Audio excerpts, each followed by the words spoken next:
a like situation in a place called Glenview, right outside of Chicago, Illinois.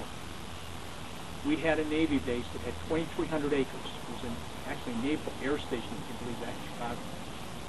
We got that, but it was there for 100 years. We have a seat in Chicago.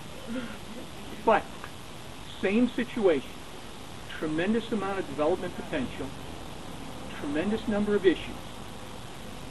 But when the city, if you listen to what they were saying at the time, they did do a study that said, in many cases, the types of development that were going to go on in those areas weren't going to add a great deal to the number of students in schools.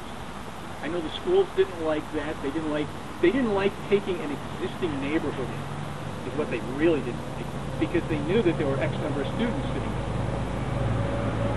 I can tell you that this study there are plenty of demographic people who will do a study that will tell you the same thing that this mixed-use ordinance is designed to do, and that is, it does take more transient people than put them in. It takes younger people, it takes newlyweds, it takes single people.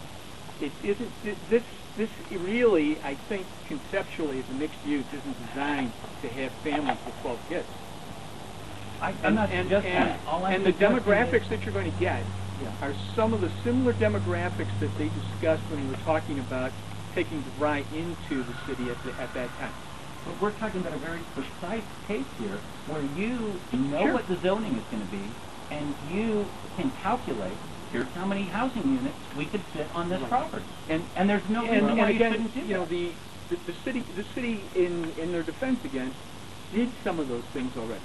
Now, on this parcel. On this parcel. Yeah, we're going to have the number of allowable units calculated. That's not a question. That'll be in the planning commission report. They'll be held to it in an ordinance.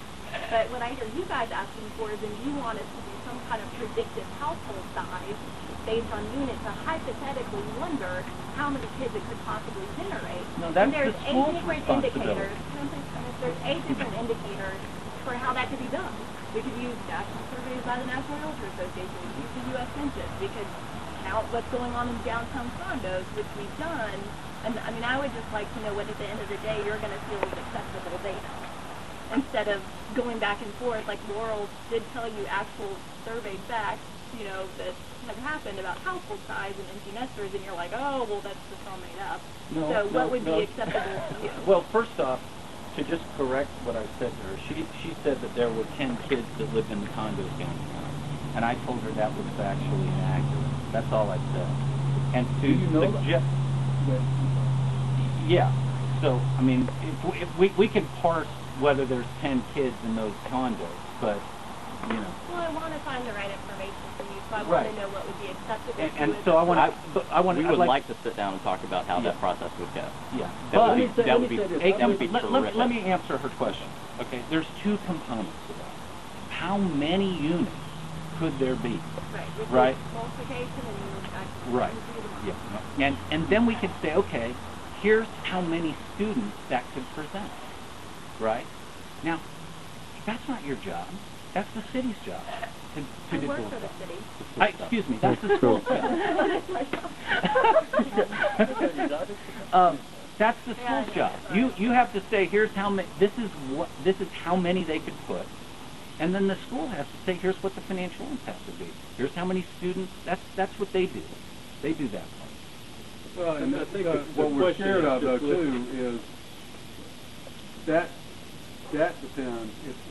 We've done plenty of stuff in Decatur and other counties where the school system will provide that data, but what they will do is provide averages across the county which aren't necessarily applicable to that particular development.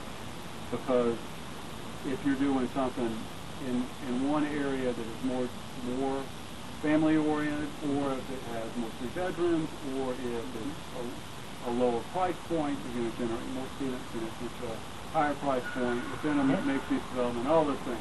Right. So but then provide some. We may be able to say, here's how many units there could be. This is factual.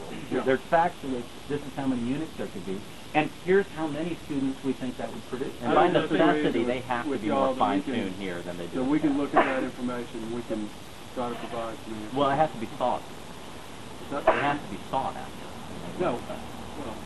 Well, you should develop I a think team. what my understanding, Woody, is that we can go find that information. You might be shocked. Yeah. I hope I am. I will tell you, I hope I am.